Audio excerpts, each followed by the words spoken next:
Nous avons commencé cette série d'entretiens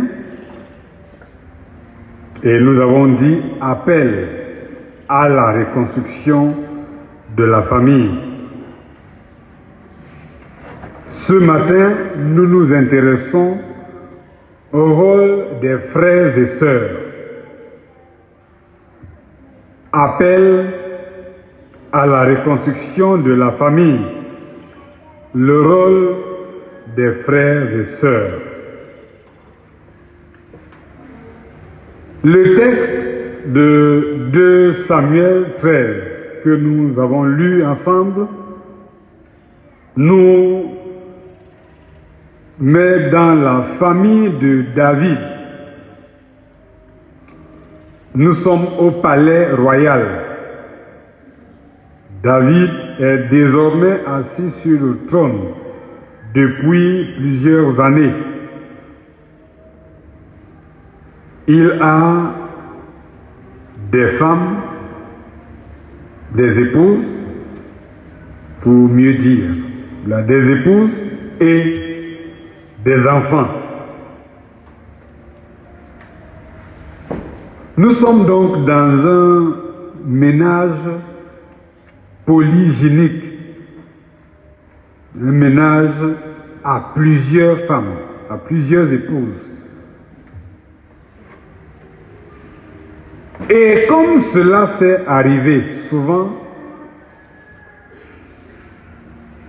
on a l'impression qu'il y a une éducation à plusieurs vitesses.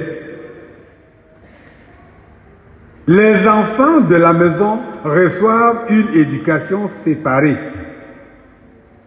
Les enfants de la maison semblent ne pas vivre ensemble. Ils ont la même maison, ils ont à peu près les mêmes parents, tout au moins. Ils ont le même père, mais ils ne vivent pas ensemble. Et le texte nous présente particulièrement ici 3 enfants de David. 2 fils et une fille. Amnon est le fils aîné de David, né d'une de ses épouses, nommée Ahinoam. Amnon est le potentiel successeur de David. Il est l'héritier potentiel sur le trône. Et si nous voyons 1 Chronique chapitre 3 verset 1 et suivant, effectivement que Amnon était le fils aîné de David. Mais il se trouve être un fils, ou alors un frère capricieux. Amnon ressemble au genre d'enfant à qui les parents n'ont jamais dit non, pour quoi que ce soit. Amnon est tout permis. Amnon obtient tout ce qu'il veut. Il fait tout ce qu'il veut à la maison. Personne n'a le droit de lui dire non sur la moindre question. Et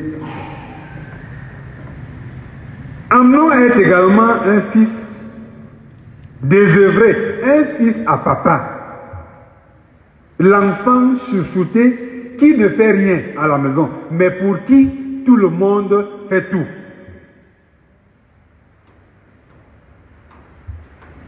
Et parce qu'il est le futur roi, parce qu'il est l'héritier potentiel, il prend ses pensées, ses désirs, ses pulsions pour des droits et même pour des lois. Le texte nous dit au verset 1,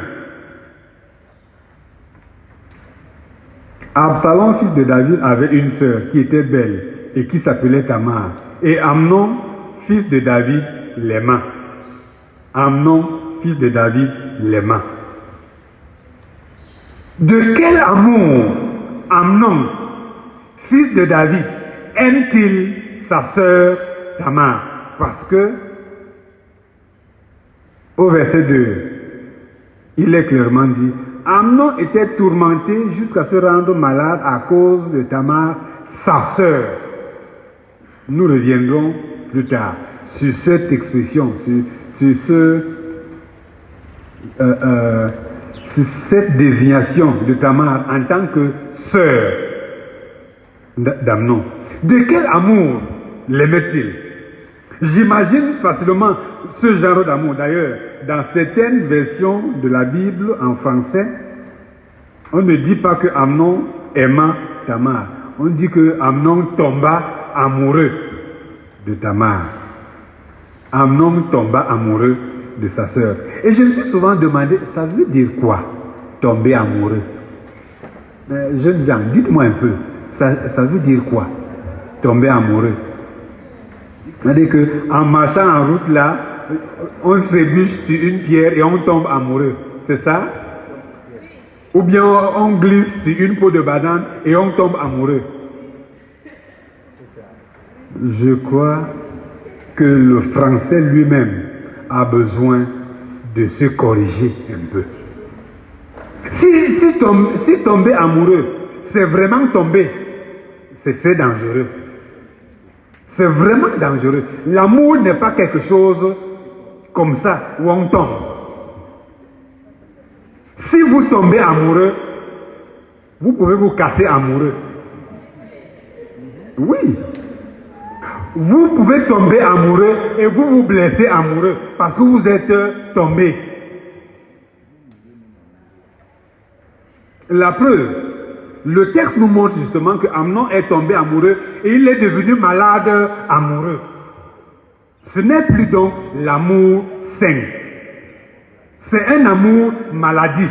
Le genre d'amour qui chosifie. Il y a des jeunes gens, jeunes filles. Il y a des jeunes gens qui vous aiment comme on aime la sauce d'arachide, comme on aime le haricot.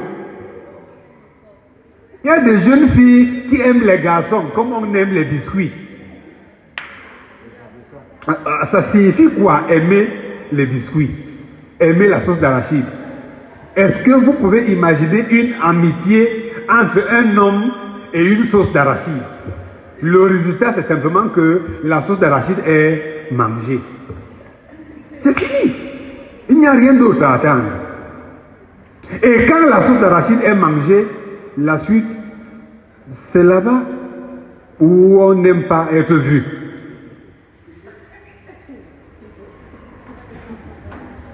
Amnon tomba amoureux. Il tomba amoureux de Tamar. Tamar, sa sœur. C'est ce que nous dit le verset 2. Tamar, sa sœur. Mais écoutez la variation de la désignation de Tamar dans le texte. Au verset 1, on dit Absalom, fils de David, avait une sœur. Donc Tamar est la sœur d'Absalom. Au verset 2, on nous dit Amnon fut tourmenté et se rendit malade à cause de Tamar, sa sœur. Donc Tamar est la sœur d'Amnon. Au verset 4, voici ce que Amnon lui-même dit. J'aime Tamar, sœur d'Absalom, mon frère. Je ne sais pas si vous comprenez ça. Amnon aime Tamar, sœur d'Absalom, son frère. Devant son ami Jonadab, Amnon ne veut pas désigner Tamar comme étant sa sœur. Il la désigne comme étant sœur d'Absalom, mais lequel Absalom est son frère. C'est-à-dire, il fait tout pour créer une distance entre Tamar et lui, pour justifier ses intentions à l'égard de Tamar. Il faut que Jonadab comprenne bien que la jeune fille dont il est question n'est que la sœur d'Absalom. Elle n'est pas la sœur d'Amnon lui-même. Mais le même Amnon va changer de langage quand il parle à son père. Écoutez ce qu'il dit, verset 6. Je te prie que Tamar, ma sœur, je ne sais pas si vous voyez, le texte désigne Tamar comme étant sœur d'Amnon. Amnon parle à son ami, son cousin Jonadab. Il parle de la même Tamar comme étant la sœur d'Absalom, son frère. Maintenant, pour tromper la vigilance de David, Amnon désigne Tamar comme étant sa sœur. Que Tamar, ma sœur, vienne faire 2 gâteaux sous mes yeux. Et David aussi, j'ai envie de dire, bêtement, s'en va dire à Tamar, en fait, fait dire à Tamar, il envoie dire à Tamar, va dans la maison d'Amnon, ton frère. Verset 7. Dans la maison d'Amnon, ton frère. Amnon lui-même, devant Tamar, au verset 11, que lui dit-il? Viens, couche avec moi, ma sœur. Je ne sais pas s'il s'écoute, Amnon. Amnon regarde Tamar dans les yeux et il dit à Tamar, lui-même, Amnon dit à Tamar, viens, couche avec moi, ma sœur. Il est né où? Il a éduqué dans quelle poubelle, cet Amnon, pour demander à sa sœur de coucher avec lui. Viens, couche avec moi, ma sœur. En fait, l'appellation ma sœur ici, ce n'est pas parce qu'il la considère comme sa sœur, mais c'est plutôt elle-même pour l'endormir. C'est une appellation de flatterie. C'est pour tromper la vigilance de Tamar. Mais Tamar reste quand même un peu lucide. Nous allons revenir à elle après. Tamar reste quand même un peu lucide, d'après ce que nous dit le verset 12 dans le texte. Amnon est donc le genre de frère dangereux. Le genre qu'on peut appeler un renard dans le poulailler. Le genre de frère, quand tu le laisses à la maison avec les enfants, ton cœur ne peut pas être tranquille là où tu es. Si un frère, bon, c'est peut-être la mentalité occidentale, les Français nous ont appris à diviser les parents. Dans certaines versions bibliques, on parle de Tamar comme demi-sœur d'Amnon. Donc on a divisé une sœur en deux et on a pris une moitié. Amnon est la demi-sœur. Elle n'est pas la sœur entière. Elle est la demi-sœur. Amnon est le demi-frère de Tamar. Non, en fait, il se passe simplement que Absalom et Tamar sont issus d'un lit, le deuxième, et Amnon est fils de David du premier lit. Ils sont tous enfants du même David, mais de 2 femmes différentes. Or, le texte biblique est clair. Lévitique chapitre 18, verset 19, verset 11. Deutéronome chapitre 27, verset 22. Le texte biblique est clair. Il interdit formellement de découvrir la nudité de sa sœur, fille de son père ou de sa mère. C'est pour cela qu'il peut faire une proposition aussi sale, aussi indigne, aussi infâme à Tamar, sa sœur. Nous avons dit Tamar est fille de David, issue du deuxième lit, du mariage de David avec une certaine Maca. Tamar est la sœur d'Absalom. Et elle a le malheur d'être belle et d'être vierge. Voilà le crime de Tamar. Elle est belle et elle est vierge. Comme pour dire que si vous êtes né belle, si vous êtes né beau, vous cherchez à être laid pour échapper à certains problèmes. Tamar est encore vierge. Le texte ne nous dit pas quel est son âge, mais elle n'est plus une petite fille. Elle est déjà une femme mariable. C'est d'ailleurs pour cela qu'elle dit elle-même à Amnon de parler à son père David et de demander éventuellement à l'épouser. Donc elle sait elle-même qu'elle est déjà épousable, mais elle est encore vierge. Ah, la virginité. Combien encore aujourd'hui, combien de jeunes filles peuvent atteindre l'âge du mariage ayant gardé leur virginité? Ah non, ça c'est démodé. Ça c'est les choses du temps des grands-mères. Nous aujourd'hui on est émancipés. Nous on est androïdes. Sans savoir qu'il y a souvent des conséquences fâcheuses. Nous allons y revenir. Tamar a la proposition d'Amnon son frère. Ose tenir tête. Elle dit ceci, verset 12. Non, mon frère, ne me déshonore pas, car on n'agit point ainsi en Israël. Amnon, mon frère, futur roi d'Israël, on ne fait pas ce genre de choses en Israël. Ça, c'est des choses qu'on fait là-bas, chez les païens. En Israël, on ne se comporte pas comme cela. Combien de jeunes filles peuvent encore avoir le courage aujourd'hui de dire à un homme, de dire à un jeune homme, non, ne me déshonore pas. Non, je n'accepte pas de te donner mon corps pour être déshonoré. Parce que c'est de cela qu'il s'agit. Ce n'est pas moi qui ai utilisé le terme déshonoré. C'est Tamar elle-même qui estime que coucher avec Amnon, son frère, parce qu'ils ne sont pas encore mariés, serait la déshonorer.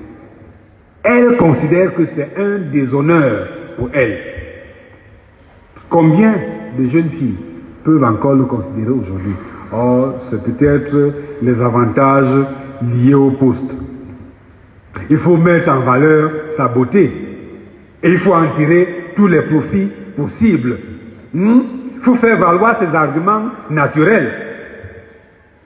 Et pour quel résultat?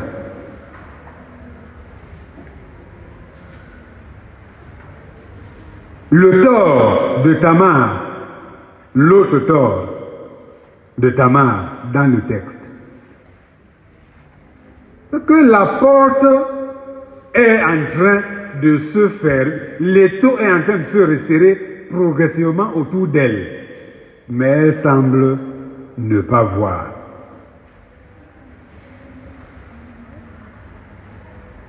Quand elle est dans la maison d'Amnon, son frère, en train de faire la cuisine, Amnon fait certainement des grimaces. Il rêve, il fantasme. Quand Amnon demande qu'on fasse sortir tout le monde, je ne sais pas si Tamar a entendu cela. Si elle a entendu cela, j'ai envie de lui poser la question, mais Tamar, tu restais encore là, faire quoi? Tu n'as pas vu que c'est un piège qui était en train de se fermer autour de toi? On demande à tout le monde de sortir. Toi, tu restes. Il fallait d'abord sortir. Peut-être qu'il aille se plaindre de toi auprès de votre père. Et que tu dises à ton père, papa, j'ai eu peur. Oh. Papa, moi j'ai eu peur. J'ai préféré d'abord fuir. Parce que quand il a demandé là qu'on fasse sortir tout le monde, j'ai craint que il peut me faire quelque chose là. C'est pour ça que je suis sorti. Tamar est restée, faisant preuve d'une naïveté qui ne peut pas être totalement innocentée. Non seulement Amnon demande qu'on fasse sortir tout le monde, verset 9. Au verset 10, il va plus loin. Apporte le mets dans la chambre et que je le mange de ta main. Ils étaient dans la maison. Amnon a demandé de faire sortir tout le monde. Tout le monde est sorti. Ils sont restés deux dans la maison. Et Amnon dit à sa sœur Tamar, apporte le gâteau dans la chambre. Et j'ai envie de dire, toute bébête, Tamar porte le gâteau, il s'en va dans la chambre d'Amnon. Tu vas dans la chambre du gars là chercher quoi? Tu vas là-bas chercher quoi? Et tu vas venir te plaindre après. Il t'a rencontré en route, il t'a violé. Non, tu es allé te livrer à lui, chez lui. Tu es allé te livrer chez lui, à lui, chez lui. Si Amnon avait rapté Tamar, la chose aurait été gérée d'une certaine manière. Mais Tamar s'est portée sur ses deux pieds. Elle est entrée dans la maison d'Amnon. Elle s'est assise quand tout le monde sortait. Quand Amnon a demandé qu'on fasse sortir tout le monde, elle est restée assise. Quand Amnon lui a demandé d'entrer dans la chambre, elle est entrée. Et j'imagine même que quand elle est entrée dans la chambre, Amnon s'est levé pour fermer la porte. Elle était toujours là. Certainement, elle croyait que Amnon fermait la porte pour que les moustiques n'entrent pas.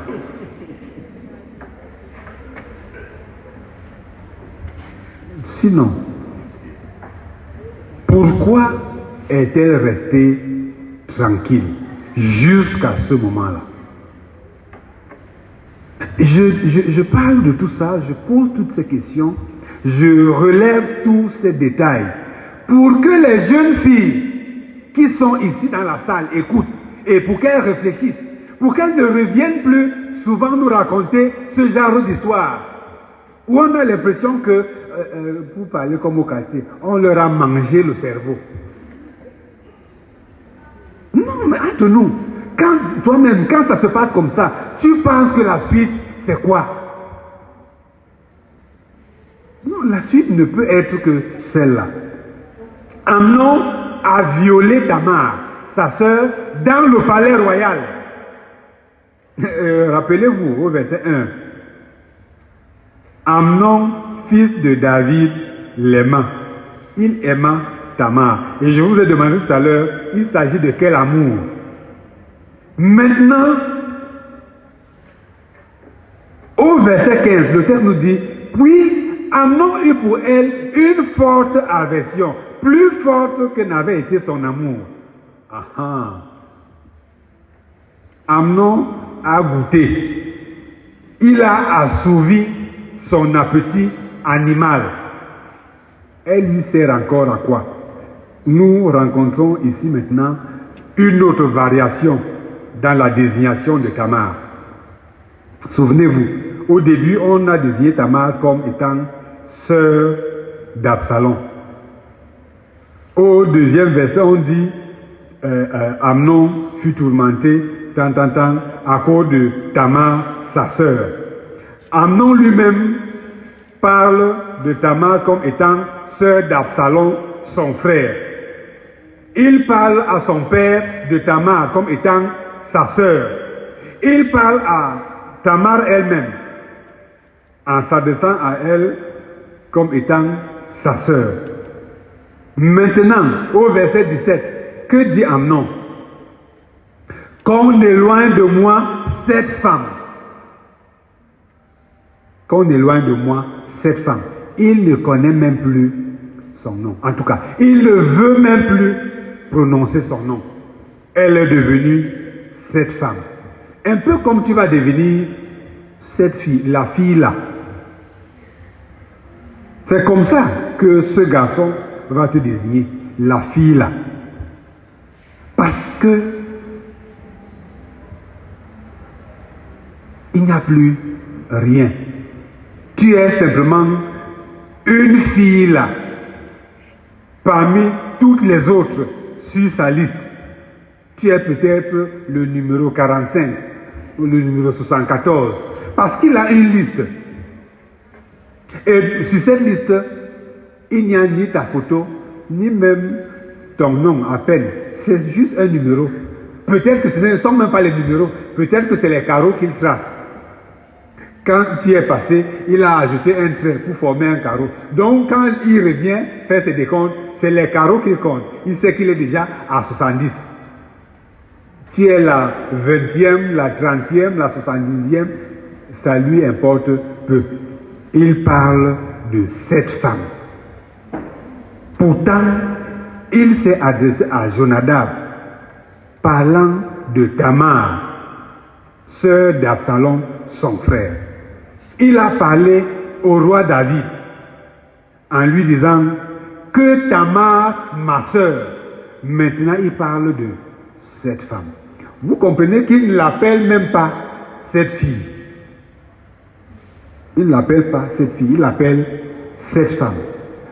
Comme pour dire qu'en fait, ce n'est qu'une rombière, c'est une prostituée, c'est une fille de joie qui est venue faire des saletés dans mon palais. Il faut qu'on la sorte d'ici et qu'on ferme la porte après elle.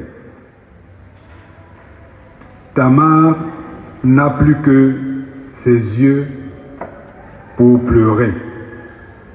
Et combien aujourd'hui encore, combien de blessures non guéries, combien de cicatrices encore douloureuses sont dans les cœurs de jeunes gens à cause des choses de ce genre. Nous voyons encore ici l'intervention d'Absalom, fils de David, frère de Tamar, qui semble compatissant. Il veut éviter le scandale. Tais-toi, c'est ton frère, dit-il à Tamar. Là encore, comment dire à une personne qui souffre, qui porte une souffrance, un tel traumatisme, comment lui dire de se taire? Comment lui enlever même le droit d'exprimer sa douleur? Tais-toi, c'est ton frère. Donc pour sauver l'honneur de la famille, il ne faut pas que Tamar se plaigne, qu'elle se taise, qu'elle rumine sa douleur. Le texte nous dit que David fut informé. Il fut très irrité, mais rien de plus. Pourtant, en tant que roi, en tant que père, il aurait pu prendre des mesures strictes, des mesures sévères, pour que les autres sachent, comme Tamar a dit, qu'on n'agit pas ainsi en Israël. David ne pouvait pas réagir. Souvenez-vous, appel à la reconstruction de la famille. Nous avons abordé ensemble ici le rôle des pères. Et vous vous souvenez de ces pères-là. Vous vous souvenez d'un père qui s'appelait Noé. David ici se trouve coincé par sa propre histoire. Revenez dans 2 Samuel chapitre 11. Vous voyez ce que David lui-même a fait. Il a couché avec une femme qui n'était pas la sienne. Il a fait tuer le mari de cette femme et il l'a prise. Cette histoire est connue de tout le monde. Donc à cause de cette histoire, David se trouve incapable de dire à son fils, Amnon, tu as mal fait. S'il parle, Amnon va lui dire, papa, n'est-ce pas que toi-même là, l'autre jour, vous voyez un peu comment on se coince soi-même, comment on se désarme, comment même en tant que parent, on s'enlève l'autorité de corriger les enfants. Parce qu'on s'est compromis dans des choses que les enfants connaissent et que les enfants peuvent renvoyer à notre visage à tout moment. Comment un parent peut dire à son enfant de ne pas voler alors que l'enfant sait que c'est l'argent du vol qui paye ses études? Comment un parent peut dire à l'enfant de ne pas rentrer tard alors que le parent lui-même découche? David est coincé. Il sait ce que son fils Amnon a fait, mais il ne peut pas corriger parce que lui-même, en son temps, a agi presque de la même manière. Absalom offre l'hospitalité à sa sœur, mais Absalom envisage un mauvais remède, une mauvaise solution à un problème réel. Le texte nous dit qu'Absalom prit Amnon en haine parce qu'il avait déshonoré Tamar, sa sœur. Et la suite du texte nous montre que cet Amnon fut justement assassiné par Absalom pour venger le déshonneur de Tamar, sa sœur. Bien-aimés dans le Seigneur, nous voyons ici, à travers le texte de 2 Samuel 13, nous voyons une situation dramatique dans la famille. Parce que entre frères et sœurs, ce n'est pas l'harmonie, ce n'est pas l'honnêteté, ce n'est pas la franchise. Et nous voyons dans cette famille un certain Jonadab, cousin d'Amnon et de Tamar, qui se comporte, entre guillemets, comme un bon ami d'Amnon, le stratège, le plus expérimenté, l'initiateur, celui qui montre à Amnon toutes les stratégies pour assouvir ses appétits. Malheureusement, par cette attitude, par ce comportement d'Amnon, il nous montre qu'il n'a pas su faire la distinction entre l'homme et l'animal. J'aime souvent dire que l'un des traits distinctifs entre l'homme et l'animal, c'est que Dieu a créé l'homme vertical et il a créé l'animal horizontal. L'homme est vertical. Il a son cerveau, son cœur et son sexe établis dans cet ordre. Le cerveau capable de commander le cœur capable de commander le sexe. L'animal est horizontal parce qu'il a sa tête, son cœur et son sexe au même niveau. Mais aujourd'hui, certains animaux se comportent mieux que les hommes. Ils savent réfléchir, ils savent faire la différence. Nous voyons un Amnon qui se comporte beaucoup moins bien qu'un animal. Amnon viole sa propre sœur, Tamar, dans la maison de son père. Et la suite, justement, c'est que la relation incestueuse ouvre la porte à toutes sortes d'influences spirituelles négatives. Toutes sortes de pressions et d'oppressions spirituelles vont désormais s'exercer dans la famille de David jusqu'à produire des meurtres. Bien-aimés dans la foi en Jésus-Christ, la famille, nous l'avons dit, est la cellule de base de la société. Et l'apôtre Paul nous dit bien que toute famille dans les cieux et sur la terre tire son origine de Dieu. Il est donc important que nous bâtissions nos familles selon la vision, selon le point de vue de Dieu.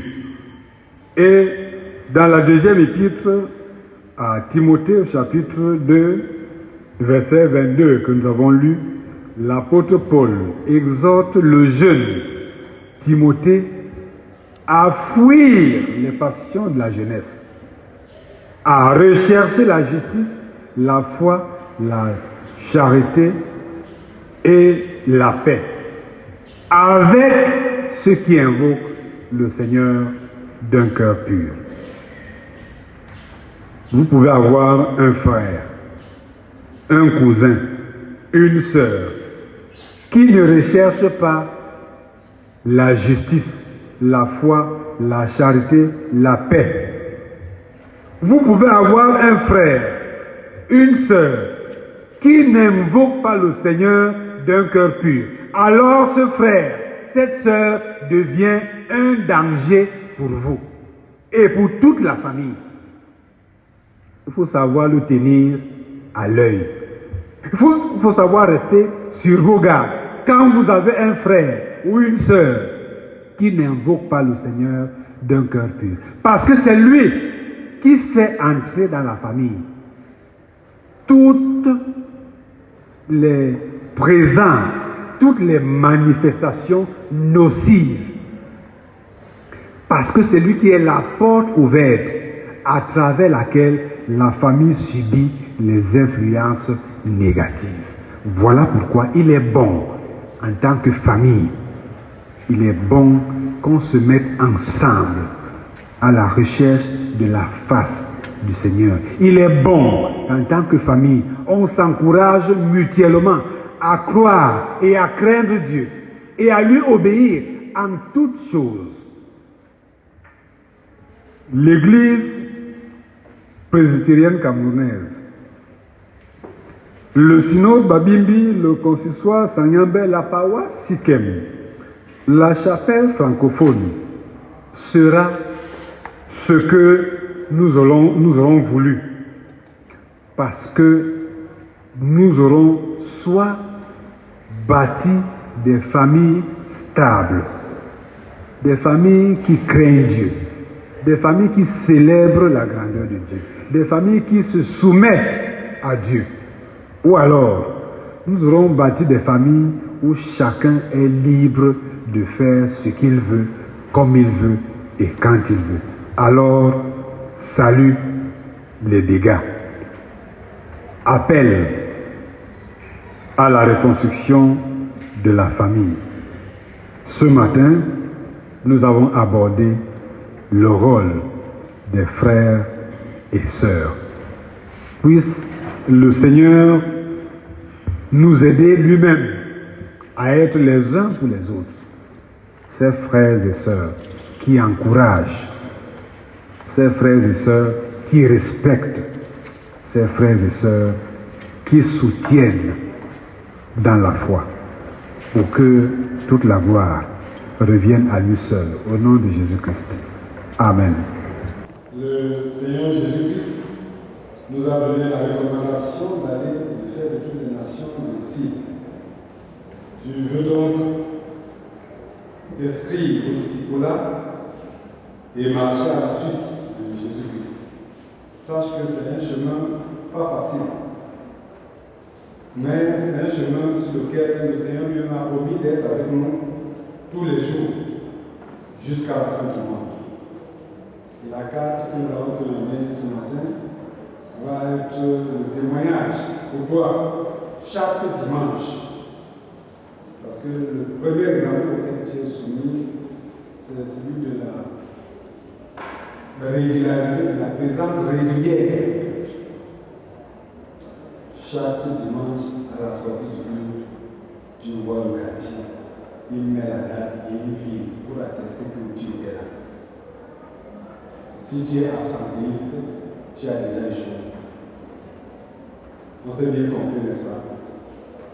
Prions le Seigneur. Nous te bénissons, mon Seigneur, au nom de Dieu, pour celle que tu appelles la personne matin. Nous prions que tu reçoives toi-même comme un apprenti, et que tu l'inscrives au catéchuménat. Enseigne-lui toi-même, Seigneur, ce qui est utile pour le salut de son âme et accompagne-la dans cet apprentissage. Merci parce que le moment de nous, tu vas toi-même l'intégrer pleinement dans ton Église. Non seulement dans ton Église physique, mais surtout dans ton Église universelle. parce qu'on a confessé sincèrement sa foi à Jésus-Christ. Toujours la gloire de Dieu.